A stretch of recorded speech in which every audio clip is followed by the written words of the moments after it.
Լևոն Տեր-Պետրոսյանը չստեղծեց կիսանախագահական, դա ինչ-որ հիբրիդային ձև էր, Լևոն Տեր-Պետրոսյանի վրա փորձեցին Դեգոլի այդ պիջակը հագցնեին, բայց չստեղծվեց, իսկ ուժայինները անկախ, ես տեսել եմ աֆրիկական երկրներ, որ ուժայինները անկախ են և ամեն անգամ լինում է զինվորական հեղաշրջում, նրանք պրիմադոննաներ են ընդեղ, և զինվորական այսինքն ուժայինները այնքան ուժ են ունենում երկրում, որ ամեն անգամ ստեղծում է մի պուչ, որը Մոսկվայում էր, որը որ հիմա Ռուսաստանում է, ուժայինները էլ չծառայեցին պետությանը, ուժայինները եկան կառավարում են, մինչև հիմա կառավարում են, էլ եմ ասում, չենք կարա մենք հետ գնանք ստուգենք, երբ եղավ, Ելցինից առաջ եղավ, բայց Ռուսաստանում այսօր ուժայինները, հատուկ ծառայությունները էլ որոշեցին չծառայել երկրին, բայց գալ ղեկավարություն դառնալ և դա շատ վտանգավոր միջադեպ է ու միջադեպները շատ են, որը որ երկիրը, մեր պես փոքր երկիրը դարձնելու է Սոմալի։ Մեր բացի այս մի գումարումը, դրանից առաջ մեր ԱԺ-ում եղել է 4 կամ 5 կուսակցություններ, բայց էլի միանձնյա են եղել։ Տեսեք, մենք այսօրվա Հայաստանի Հանրապետության վարչապետի հետ մի կողմով համաձայն ենք, որ բոլոր սահմանադրությունները կեղծվել են։ Մենք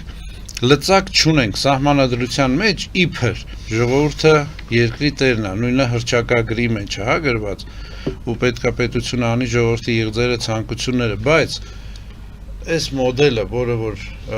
բուրգաձև մոդել է,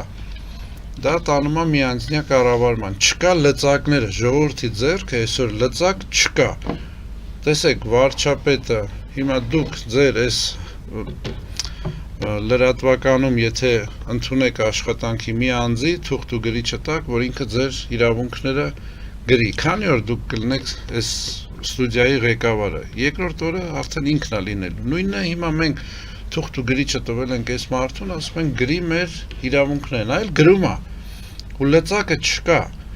գլխավոր դատախազը չի կարա նրան գնա ձերբակալի, նրա նշանակումն է, ընտրական համակարգն է լրիվ սխալ, այս կենտրոնական ընտրական հանձնաժողովին տրված է մի սուպեր հատկություններ, այսինքն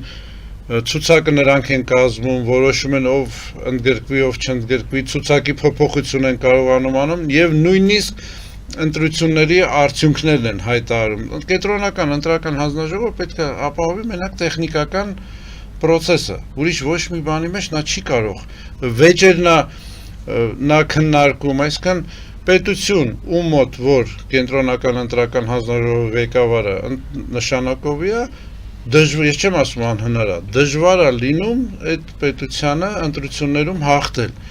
Այսինքն կենտրոնական ընտրական հանձնաժողովը մի սուպեր կառույց է։ Մոլդովա հիմա 12 միլիոն թե ինչ հատկացնելու են, որպեսզի Մոլդովայի դեպքերով ազատեն Հայաստանը արտաքին վտանգավոր, ես չգիտեմ, ձևավորում են, ազդեցությունից։ Մենք տեսանք ինչ եղավ Մոլդովայում։ Կենտրոնական ընտրական հանձնաժողովը չգրանցեց կուսակցություններին։ Ես արդեն մոտավոր տեսնում եմ Հայաստանում քանի կուսակցություն նույն ձևով փորձելու են չգրանցել, նույն Մոլդովայի օրենքով։ Ես իմ անունները չտամ, բայց իմ մեջ ես մոտավոր տեսնում եմ ովքեր են լինելու և պատրաստում ենք դրա դեմ հակաքայլեր, որպեսզի չգանք հենց այդ սյուրպրիզի առաջ կանգնենք։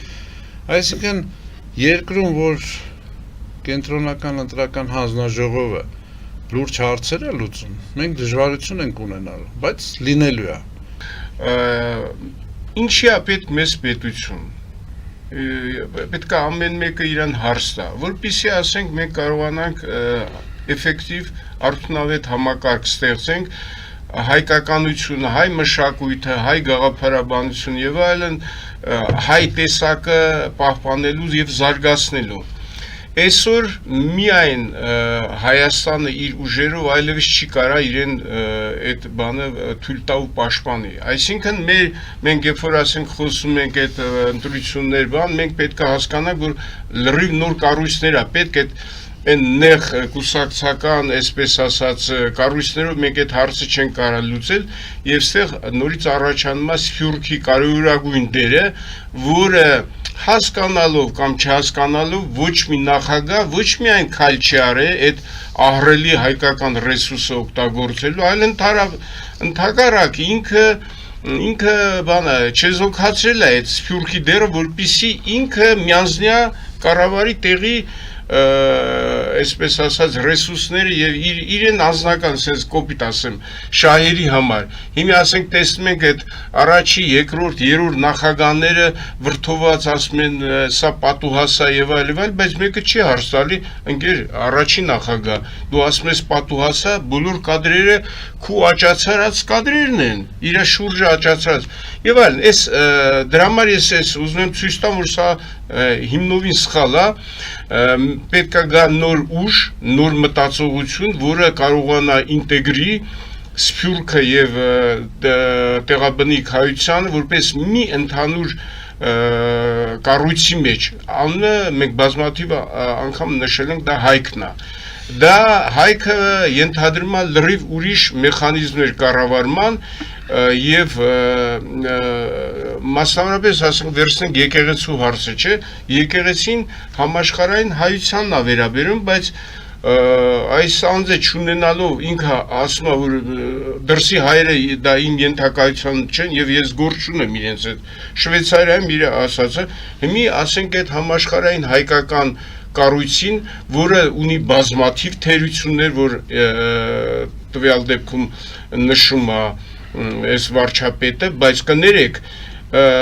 թերությունը թերությունով չեն բանանում մի մարդ որ բացառիկ անիմաստությունն է թերությունն է մի հարցակում է այդ կառույցի վրա համաշխարհային որը բոլոր առումներով էլի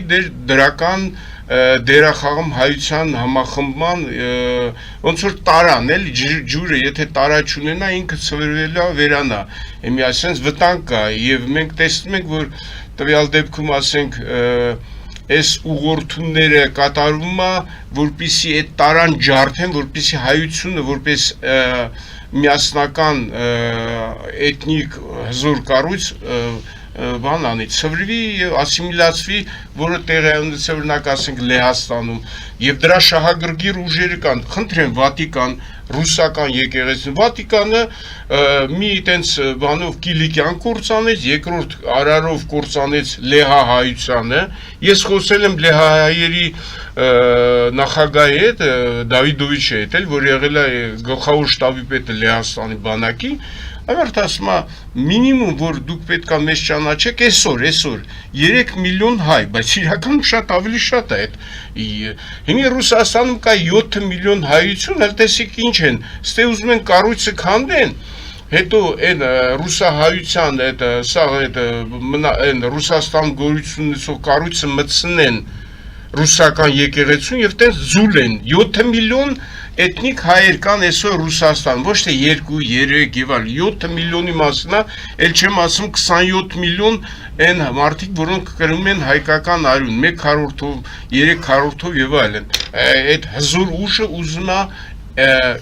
շահագրգիռ կառույցը իր մեջ բանան եւ մենք տեսնում ենք թե ինչա կատարում էս ուղղորդումները դեպի այսպես ասած էջմիածին եւ այլն վհապարի դեմ այս հարցերը պետքա մեր ներքին հարցերն է լուծվի ուրիշ ձև հոգեվոր դաշտում պետքա այդ հարցերը լուծելու համար հանդես գան մարդիկ որոնք ունեն չափանիշներ հոգեվոր հասկանում եք ինչի մասն ասում ոնց կարող ասենք մարդը որը իր այս ամբողջ գործնեությամբ գիրքը կարդացեք մենակ այլ ասերության մարմնավորում